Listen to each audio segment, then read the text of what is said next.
Je vais vous partager 4 clés sans lesquelles vous ne pouvez pas découvrir votre talent et en vivre.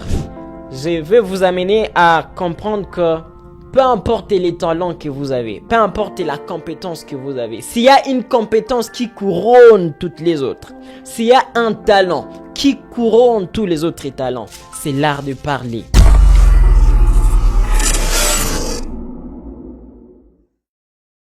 77% de personnes ont peur de parler en public.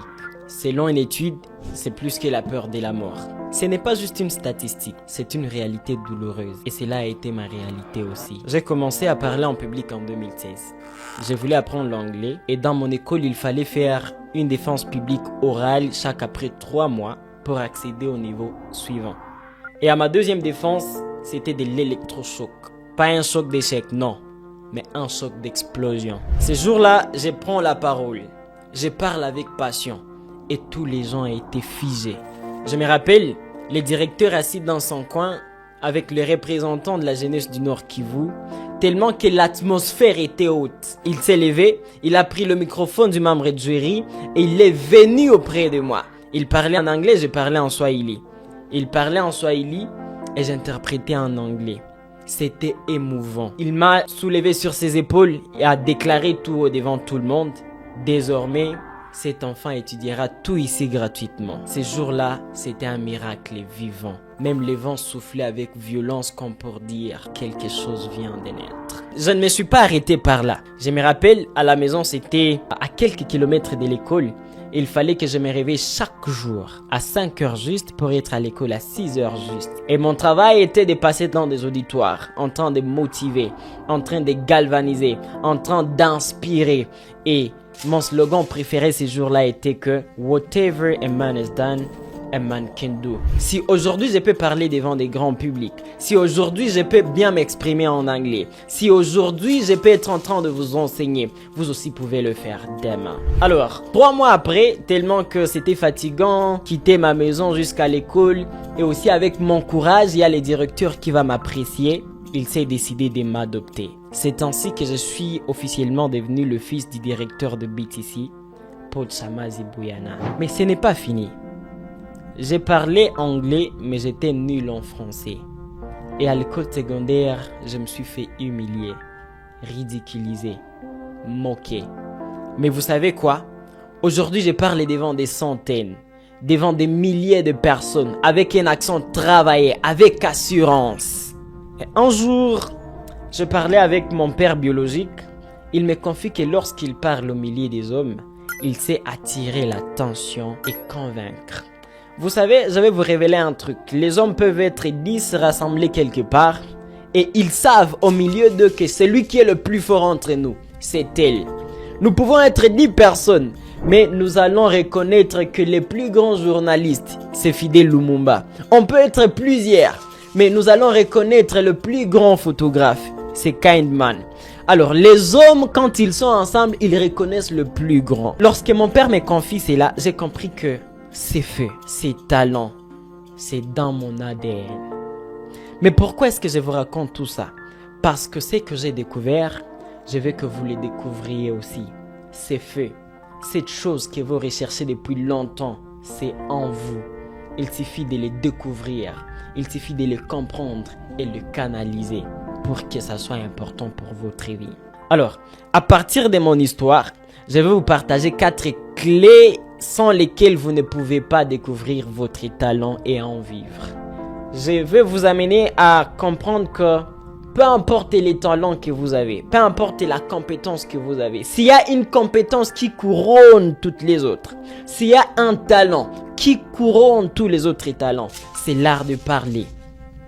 Vous pouvez être entrepreneur, vous aurez besoin de convaincre vos clients, vous aurez besoin de vendre un produit, vous aurez besoin de convaincre les investisseurs sur un projet.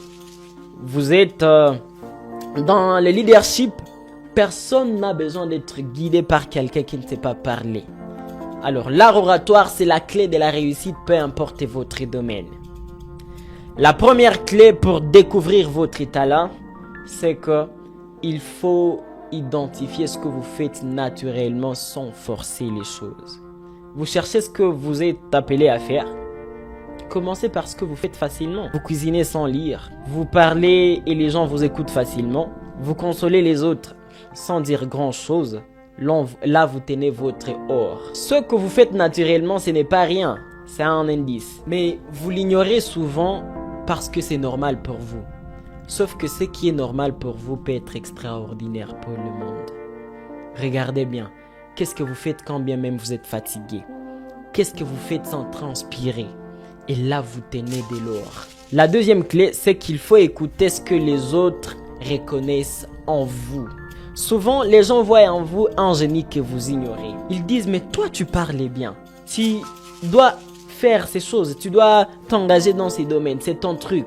Quand tu es là, ça rassure. Faut pas négliger ça. C'est de l'or. Alors, je vais vous donner un exercice simple. Allez, approchez 2, 3, 4 ou 5 personnes et posez-leur cette question. Quels sont les mots qui vous arrivent en tête quand vous pensez à moi?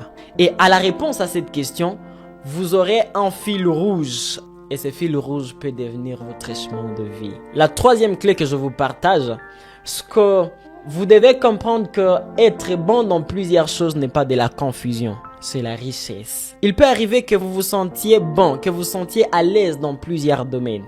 Vous n'êtes pas bizarre. Vous êtes multipotentiel. Je me rappelle, un jour, j'étais dans une formation de John Maxwell dans le programme Equip Beyond Success.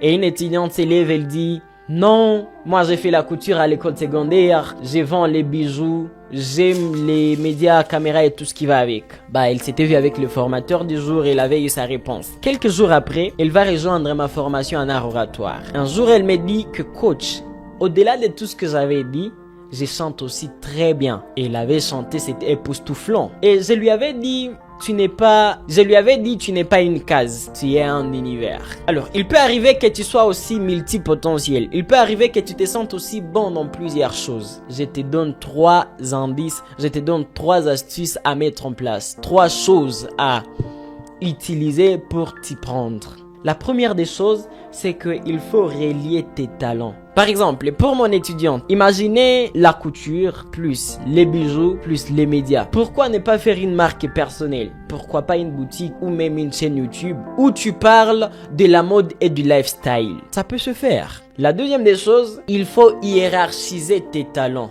Il faut identifier parmi tes talents qu'est-ce qui te fait vivre. Il peut arriver que tu sois chanteur, mais tu es vendeur. Comme pour mon étudiante, elle chante, elle a fait la couture, mais aussi elle vend les bijoux. Les bijoux peuvent être en train de lui procurer de l'argent dans le moment présent, tout en sachant que ce n'est pas sa passion. C'est pourquoi, après ce qui vous fait vivre, il faut identifier ce qui vous passionne le plus. Après ce qui vous passionne le plus, identifiez ce que vous faites pour vous plaire. Moi aussi, je chante souvent, mais c'est pas parce que je veux être comme Dena Moana, mais je le fais quand sans que il faut du temps pour moi, je respire un peu et je médite.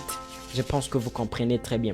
Et la troisième des choses, il faut fusionner vos talents. Ne vous concentrez pas sur un seul talent, mais mettez-les ensemble. Créez des ponts entre vos talents. La quatrième clé pour finir, c'est de vous abonner sur Live Channel car chaque semaine, je vous parle comme des leaders. La cinquième clé, c'est que ce qui vous révolte peut identifier votre talent. Par exemple, pour moi, ce qui me faisait mal, c'était de voir des jeunes bourrés de talent. C'était de voir des jeunes qui avaient d'idées d'explosion, mais ne savaient pas parler. Je les voyais perdre des opportunités juste parce qu'ils n'osaient pas ouvrir la bouche. Et cette douleur est devenue ma mission. Regardez au plus profond de vous, qu'est-ce qui vous fait trop mal? Vous détestez l'injustice? Peut-être que vous êtes un justicier. Vous n'aimez pas des vies sans but. Peut-être que vous êtes un éclaireur. Identifiez. Non, je veux dire, ce que vous n'aimez pas peut cacher ce que vous êtes appelé à faire. Écoutez votre sensibilité. Elle parle très fort. Ne négligez plus votre voix. Ne sous-estimez plus votre passion. Parce que le monde attend seulement ce que toi seul peux offrir. C'était Michael Amimou, coach en développement personnel, formateur en art oratoire et auteur-écrivain. Et je vous le répète, développez votre mental, construisez votre avenir. Merci.